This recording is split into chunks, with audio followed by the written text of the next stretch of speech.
Health is such an important thing, and it is becoming even more relevant in this age and time. First of all, I want to ask you, what is healthy? What does being healthy mean to you? Health, to me, it's a complete set of your lifestyle, which encounts a good diet, which is your healthy, balanced nutrition, regular exercise regime, and clubbing with that, a good night sound sleep, which means when you wake up next morning, you should be feeling fresh. And along with this, you should be having a stress free life. When a healthy lifestyle we see, being mentally healthy, being emotionally strong and well balanced is what it counts. When we say a lifestyle shift or a healthy lifestyle in general, to me it's a complete package of eating healthy, being mentally strong, being emotionally well balanced in your life, and be a person who is a very dear friend of exercising regularly in a daily basis. So, Meenu, what you're saying is that being healthy is not necessarily just being disease free. Definitely not. Being disease free is a part of being healthy. What was your lifestyle before you were diagnosed? How were you living your life? It is a life's principle that wherever your attention goes, your energy flows. And that part of your life becomes beautiful. It thrives, it blossoms, it blooms. Unfortunately for us, most of us are so busy changing and making beautiful those aspects of life, completely ignoring and neglecting the most important, the most critical aspect of our beings, and that is health, and I was no exception to this rule. Um, while I was really enjoying juggling between being a mom and an entrepreneur, a business enthusiast, a dance enthusiast, a theater actor, I completely neglected my health. The results were in front of me. Earlier this year, I was diagnosed as a type 2 diabetic for life. There is no reversing my diabetes because I was diagnosed at a stage where it was uncontrolled for many, many years. I was completely caught unaware.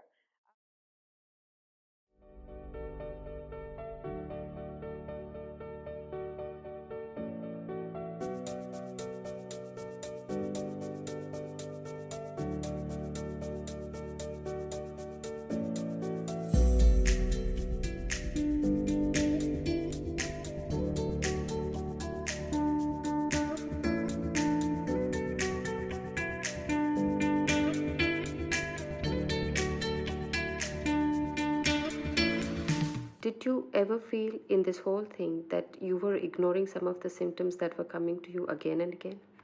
Um, I don't think I was deliberately ignoring anything. I just felt I was balancing so beautifully that I didn't think health was important. Physically, like outwardly, I felt great. I was definitely overweight, but that didn't bother me. I never drew my confidence from being overweight or having a slim body. I was not one of those people. My mind never went to health. I didn't get any checkups done, or I didn't get myself tested. I was told to get myself tested, but I didn't. So I don't think it was deliberate. It was just a matter of not paying enough attention. How aware are people about the gravity of the impact of lifestyle on health? It is much better today if I compare to what it was 4 5 years ago. But still, I truly believe there is a need to spread the word of awareness, especially if I see the young adults, the teens, they are very ignored about their taking care of their health, and in the senior citizens, the elderlies.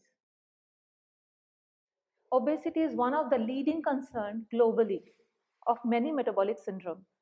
To count, the topmost is diabetes type 2. Then comes your hypertension. Now buildup of cholesterol can have other impacts. Fatty liver is another consequences of being overweight and lifestyle disorder. There are many more. But yes, diabetes type 2 is one of the leading reason of lifestyle mismanagement.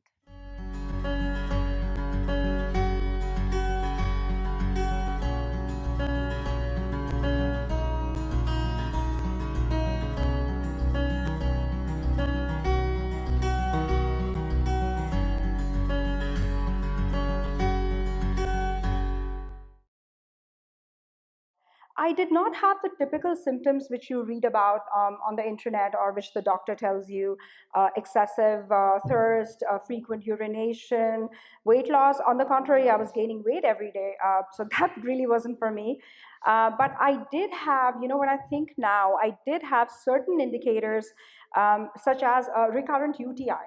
The other was I started feeling that the healing process of my wounds and injuries was taking a lot longer than what it used to do before. So I would end up with a scratch, or I would end up with a fall, and it would take forever to heal. And the third thing, which I think now was a huge indicator, was dental decay. I started getting teeth problem one after the other, one after the other, one root canal to the other. I'll do whatever it takes. I'll do whatever you want me to do. You have to get me out of this. So that's how my meeting with Meenu began. It has to be a consistent effort. You have to do. Look, my dear, I can suggest you, I can give you advice, but you are the person who need to follow. And to my surprises, seriously, I was also not expecting this changes. First thing I advised her, change your pantry, because your health is decided by what you buy and store in your pantry. Eating meals on timely manner, drinking enough water, fixing time for your sleep. A healthy lifestyle always comes with good, healthy eating, regular exercise. May not be high intensity every day, but a moderate intensity level is must. So, what was driving you towards this sustainable, shift? You are really looking healthier, you're looking very healthy, and you're not ignoring what you love doing. You're carrying on with that. You're also focusing on your work, and all those things are going on. You haven't had to compromise on any of that. I don't know. I think it was, when my kids found out that I was diabetic, they were very, very upset about it. My older daughter was like, "Mom, what have you done to yourself?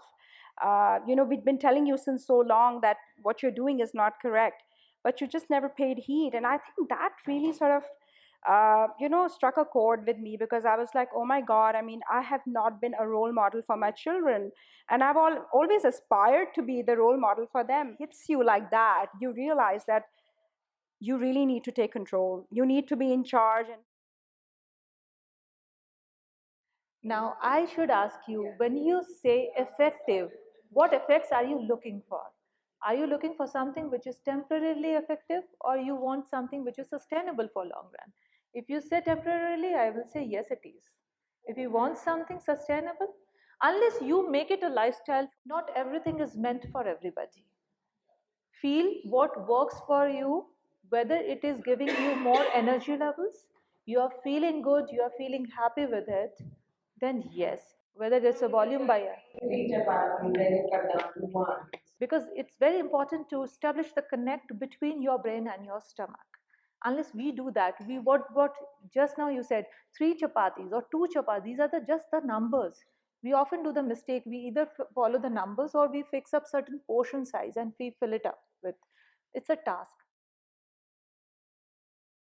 We as a women, we tend to gain weight when we step into our 40s. If it is ignored, that will shoot up. Why? Post 40 is the time when we step towards menopause. Excess acidity, body in urge to maintain that homeostasis will urge for alkaline substance.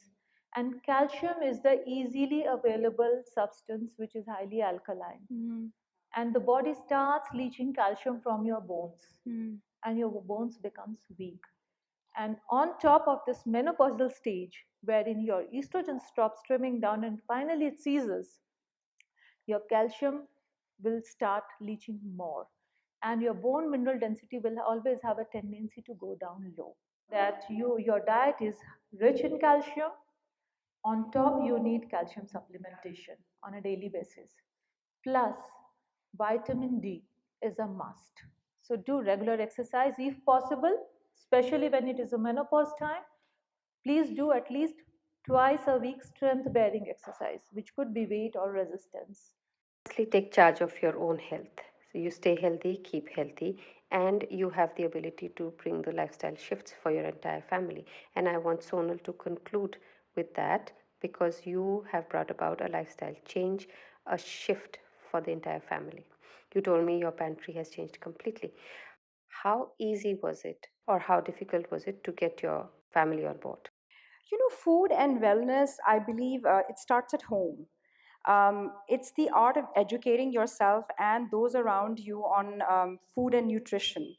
I began by eradicating junk food out of my house, and trust me, there was plenty. What I did was I replaced, and this was for the whole family. So we stopped buying white bread. We replaced it with wholemeal bread. We stopped buying white basmati rice. Meenu had told me about brown basmati rice because it's very low in GI. So she said, it tastes as good. It's a taste that you have to develop. And initially there was resistance to the brown basmati rice, but eventually everybody just loved it. We did that, and replacing colas and sodas and juices and cordials with pure and simple H2O. We just have water. So I think those changes are made for everybody in the family, and now everyone's very aware. I think it's because they wanted to help me in my journey. So, never deprive yourself to the extent that your mind sort of rebels and breaks down, nor indulge yourself to the extent where your body breaks down.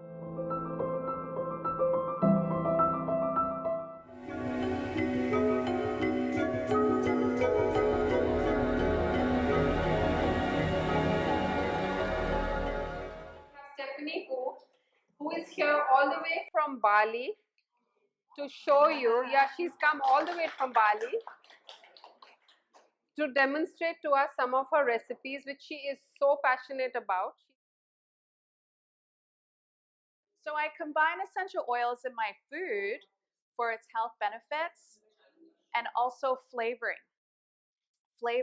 Health benefits, like I said, a drop of lemon, it's incredibly powerful. So the recipe calls for 2 whole avocados, a third coconut oil. I probably won't use too much of it, just because it can get greasy. All right, so then what we do is we whiz this up first before we add the other ingredients.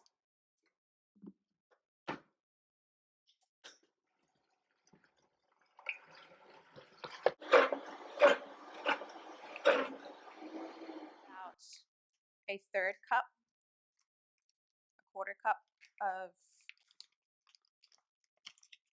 cocoa powder.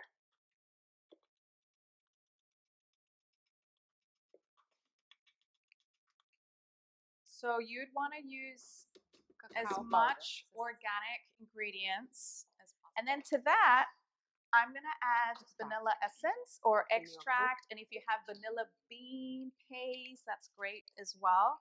So this is about a tablespoon. Coconut nectar. Usually I would use coconut nectar. And where was that? Okay. And this is about, you'd add about a quarter cup, a third cup. I'm going to add a little bit of licorice root powder. It is.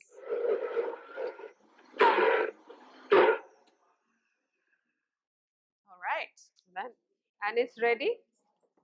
It's ready to eat. How quick was that? Yeah. Can you see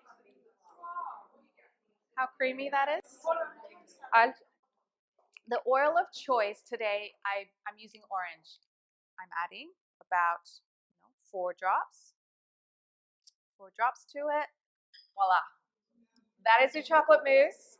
And what you want to do is you want to refrigerate in the fridge so it has the chance to kind of solidify, just harden a little bit. But if you like them soft, you can literally just have it now. Yeah? And just smell like that. You can already smell it.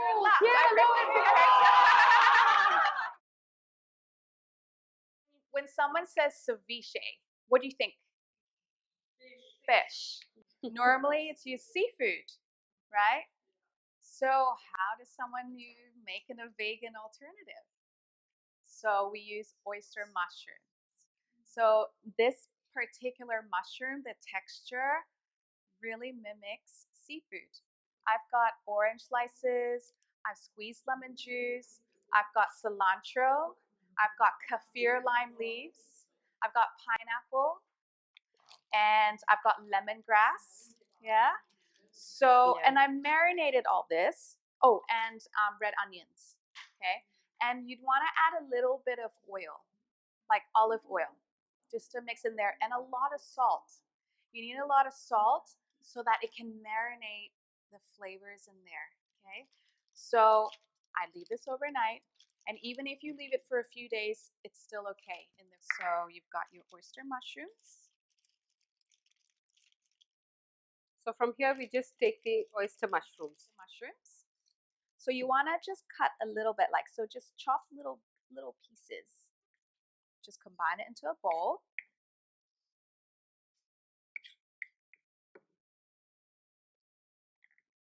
Okay.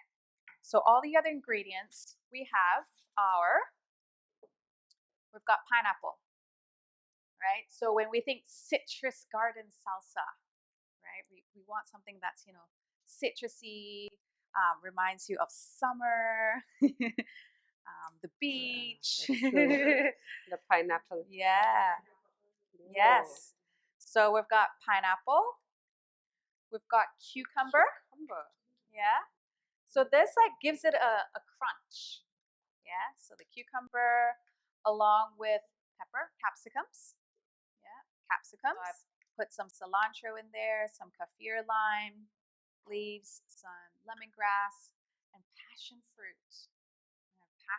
Then I would also add a little bit of salt. Just a bit of seasoning. Citrus fresh essential oil. So citrus, a portion like this, I would add about 4 drops. Yeah, depends like how strong you want it to be. Now it's got some juice in there, which is fine. Voila! Oh wow!